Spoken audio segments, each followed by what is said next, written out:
Do you know in 2025, 60% of Americans live paycheck to paycheck?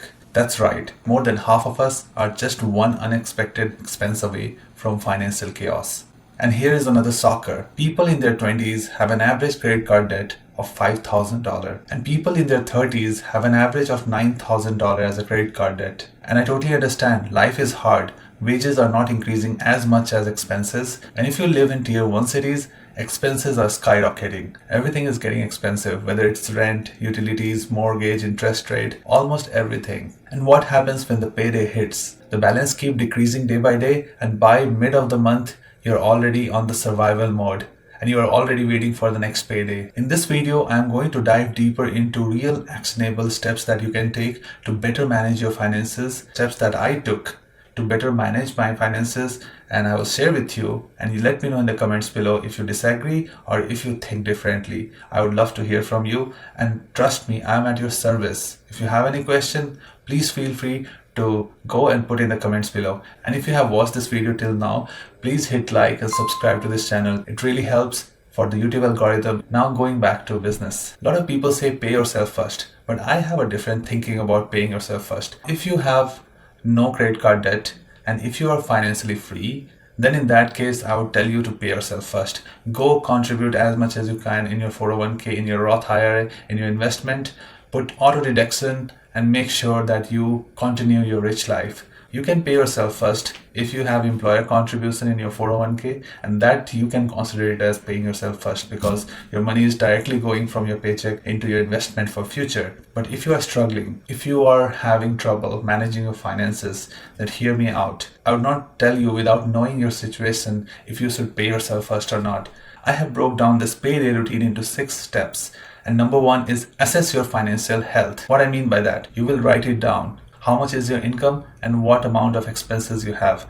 With expense, I mean to say your rent, mortgage, cell phone bill, utilities, Wi-Fi, everything. Whatever is your real expense, write it down. And whatever is your net income hitting your bank account, that is your net income. I will highly recommend you to use Google Sheets or Excel sheet and write it down. The second thing is to understand about debt obligation. What I mean by that, with debt obligation, I mean to understand about your credit card debt, your student loan, if you have any car loan, any such obligation, you need to list it down. This is your first step. Now the second step is to prioritize your essential expenses. What I mean by that, now you need a roof on your head, you need food on the table. So you need to prioritize essentials that you definitely need for you and your family. So first thing you need to take care of is roof on your head, which is your rent or mortgage. Then the second thing you need to do is to think about grocery. You need food. Whatever is essential, you need to allocate money for these expenses. These are your priority 1 expenses. You cannot avoid them. Do you know in normal American households, between 30 to 35% of your pay goes to mortgage or rent, and then you have other essentials. So in this step, you need to prioritize and allocate money.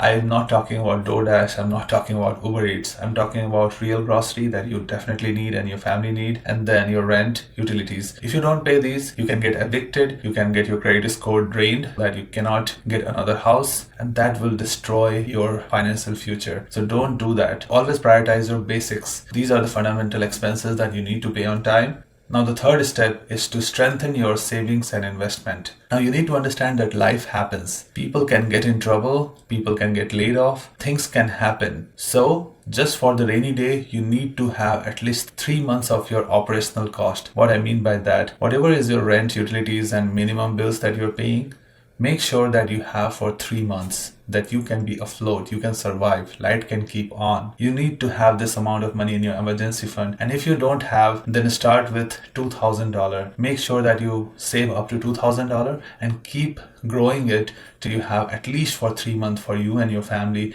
to survive. And look, I understand that if you are in your 20s and you don't have such emergency fund, then start early. Start by just $50 or maybe $100 a month and try to make sure that you are saving continuously, that in next 1 or 2 years, you will have that much amount. So start as little as possible, but make sure you keep growing as you are passing time. You don't know when the emergency will really happen, but you need to have some ground where you can rely on, and that is your emergency fund. And the second priority I would say in this step is to contribute to your 401k or Roth IRA.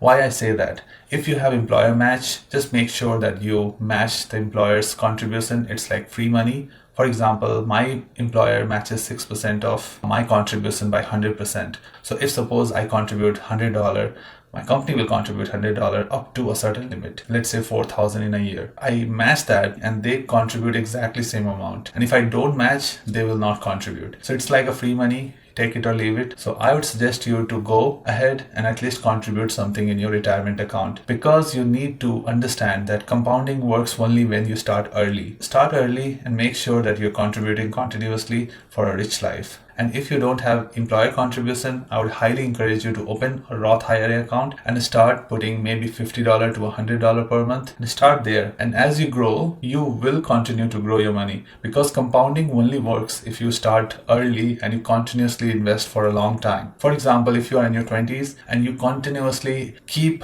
contributing in your 401k $500 a month, then you will be a millionaire by the age of 50. But if you are in your 40s, to become a millionaire, you need to contribute $3,600 a month. So this math may not work out for everyone. The earlier you start, the more gain you will make by eighth wonder of the world called compounding. Compounding will work if you start investing early. So try to at least contribute something, because something is better than nothing. That is my belief. I started with a lot of debt and then I took it to 6-figure, now chasing 7 figures. So I would suggest you to do the same. Try to start investing as early as possible. Please do this step. Now going to the fourth step, plan for non-essential spending.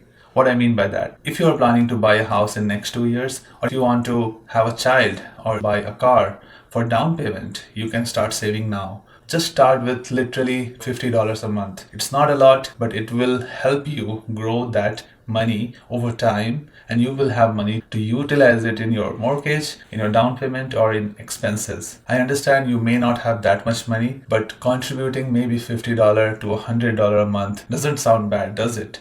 I normally believe in using 50-30-20 rule. 50 is for needs, 30 is for wants, and 20 is for savings. So try to keep your expenses between 30 to 50%, that is your needs. Then 30% amount of money you can keep for your entertainment, for going out with your friend, because you need to enjoy your life and you need to live a healthy life. So think about your fitness journey, think about your financial journey. Sometimes you can go out with your friends, with your girlfriend, with your wife, with anyone you like, but make sure you are enjoying your life. This is a journey. You need to enjoy this journey. And for that reason, I say that almost 30% of your money you should allocate towards what you want. You need to understand how you break down your income, use it efficiently, not wasting money on something else.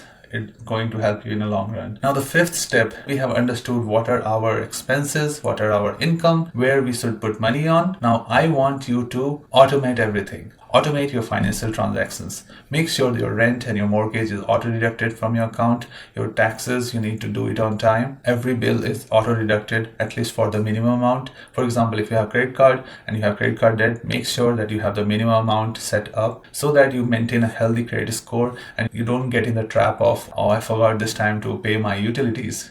And then they cut off, and once they cut off, then you remember, oh, I need to pay. Don't get in that cycle. So automate every single thing that you can. It will help you to make sure that you don't have this tension on your head that, oh, I have to pay bills on this particular day. Just automate them. Now, the last step I want you to do on your payday routine is to review and adjust financial goals. Many of us have this soft corner where we go and spend a lot of money and we don't feel like we have an accountability of that. For example, I used to have this habit of collecting watches. Before COVID, I have collected watches worth $5,000, and just to maintain them, I had to spend each year $200 to $300 just for changing batteries and making sure that everything is running. I have seen a lot of millionaires who are doing this. They're very financially focused, but on one thing, they spend a lot of money and they don't feel accountability. And I think you may also have this kind of habit where you are going and spending a lot of money, but you feel like it's okay, and you need to review them and adjust them in your financial journey. And that is why this step is very crucial. Understand your finances, where you are spending. Are you going to restaurant too much? Are you spending a lot of money with friends outside? Are you into any kind of addiction? If not, do you have any habit of spending money on certain specific thing? You need to enlist them and try to cut them off from your life. Why? Because this can drain a lot of your finances over time. So don't do that. I stopped myself from buying any watches, and now I totally depend on my friends to gift me watch because I have promised myself that I will not go and buy for myself. This is my story. Let me know know what is your one weak point where you go and spend a lot of money. So far we have talked about 6 steps in which we can manage our payday: by assessing our financial health, by prioritizing essential expenses, by strengthening saving and investment, by planning for non-essential spending, by automating financial transaction, and by reviewing and adjusting financial goals. So now that we know how we can manage our payday, I also want you to think about your future. What is your rich life? And how you will reach there. You will not reach there by just doing what you are doing today. I always tell people that keep some money allocated for self-improvement. What I want you to do is also to think about your personal growth, how you can grow yourself, either by taking mentorship from someone who knows better than you in a field in which you are interested in, by getting some therapy sessions, by talking to someone or taking classes online or offline. These are all part of the skill set that you want to attain in your life so that you can increase your income and ultimately increasing your financial well-being. I will suggest you to do something that will change your life, and that is for self-improvement. You keep improving yourself every day. By this payday routine, I wanted you to learn about few things. For example, I wanted you to learn about 401k contribution, understanding non-essential expenses like marriage, kids, all these things. You need to have these things in your head all the time, that I have to buy for my kids, I have to think about my partner, I have to do well in life. And for that reason, I want you to do few things that you're doing right now. Let me ask you, when was the last time you tried to apply for your dream job? Or did you try to renegotiate your salary? Hear me. If for the same job that you're doing, someone is paying more than your current pay, then go for it.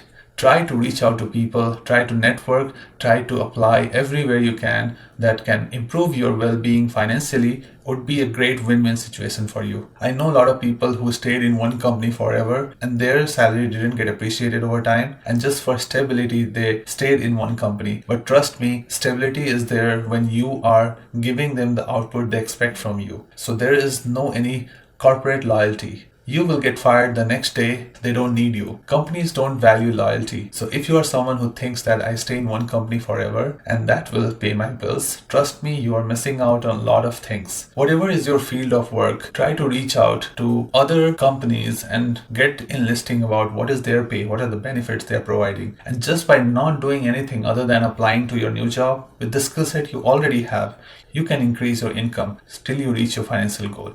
To keep doing that, to make a rich life for yourself. While looking outside, also make sure that you are asking the right questions about benefits. Suppose, for example, in other company with the same pay, they are having better 401k match, retirement funds, and they have better health insurance with less contribution from your side. That can also be a win-win situation for you if you want to change your job. Or the best possible scenario can be you go get another job, take this offer letter and come back to your employer and ask to match. If they are matching, then it's well and good. If not, just leave it. There is nothing called corporate loyalty. Company will not keep you if you are not productive for them. Same way, you should not stay in one company if they are not providing you with what you deserve according to the market rate. So always keep yourself improving personally so that you can stay up to date and in the market, and you are always hireable. The second thing you can do is to find a rent stabilized community. In that way, you will not be surprised. For example, I was living in a city where there was no rent stabilization. My rent suddenly increased by 23% and they gave me notice that either accept it or leave it. I have to accept it because I was in a situation where I cannot leave. So try to make sure that you are in rent stabilized zone. And for mortgage people, make sure that you have fixed mortgage, not variable mortgage, because you don't know about economy, you don't know about pandemic. A lot of things can happen. Make sure that you have fixed payments rather than surprising payments based on interest rates. And the last thing I want you to do is to stop thinking about social media. Social media is something which has put in our head everyone's life is good, better than yours. And that's not true. Many times people show the best version of themselves on social media, and you should not get affected by that. Not thinking about different people on social media and sticking to your life would make a much better and rich life for yourself. With that, I conclude this video. If you like this video, subscribe to this channel and hit the like button. It really helps in YouTube algorithm. Thank you so much and see you in the next video.